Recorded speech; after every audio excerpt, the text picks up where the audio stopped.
to give a brief introduction for Chinese state structure. Actually, I always heard somebody say, okay, why Chinese is so prosperous recently, and because they are communist party or whatever. So I just try to give a brief introduction to give some answers to these kind of questions. Actually, China is a centralized country. Since the Emperor Qin unified China 2,000 years ago, so all the time China basically is a centralized country, and all the powers are concentrated in the central government. Currently, the central government of China is made up of National People's Congress, Presidency, Politburo,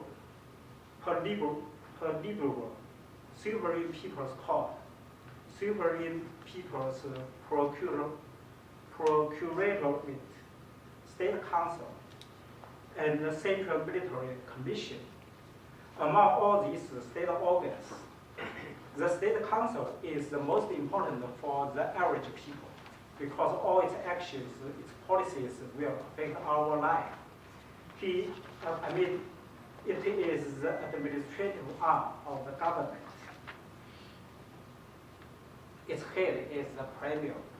The premier is nominated by the president and approved by the National People's Congress.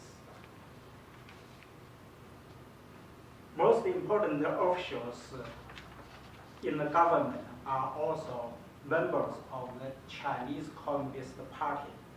Here I need to point out that actually the Chinese government officials, although they are from the Communist Party, doesn't mean they are real communists. The provincial and the governments also have similar structures to the central government. One of the unique characteristics of the China is its local government received both the directions from the governor, from the provincial governor, also from the central government. So the governor of the province actually is appointed by the central government in Beijing. And of course, it needs to be approved by the People's Congress. But the appointment from the central government is a major aspect.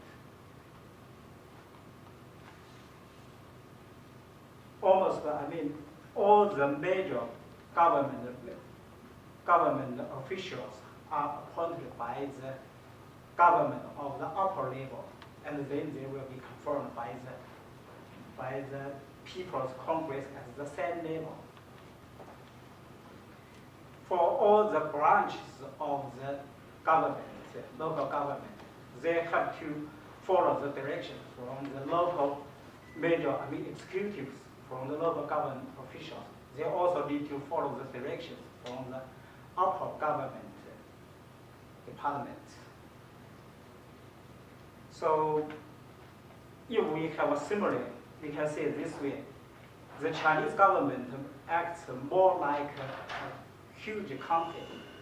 So the headquarters make the decisions, hire the local officials. And actually, in my mind, I think the National People's Congress is more like the board of the country. And the president and the premier are more like the CEO of the companies. For this kind of structures, it is very efficient in implement the policies and also make it very efficient and effective in response to emergencies and earthquakes. For example, if there is a big earthquake disaster, the premier may be at the site in next several hours. And because the premier is there, all the officials under him will follow his directions. So all the disaster relief materials will flow to the disaster areas very efficient. Another example is for the both bank policy. It is pretty, it benefits much, basically for everybody in the long term. But without such a power structure, it is almost impossible to execute, to implement this policy. But this merit is also the shortcomings, because the government has such a big power, and it was less monitored by the people. So sometimes they make the wrong decisions. If they make the right decision, it is very good. But if they make the wrong decisions, it will bring disasters. Also, because the power is less monitored, so many officials in the government have corruptions. Corruptions prevail in the officials. Personally, I hope the shortcomings may be overcome by the proposed political reforms, but I'm not sure. Thank you so much.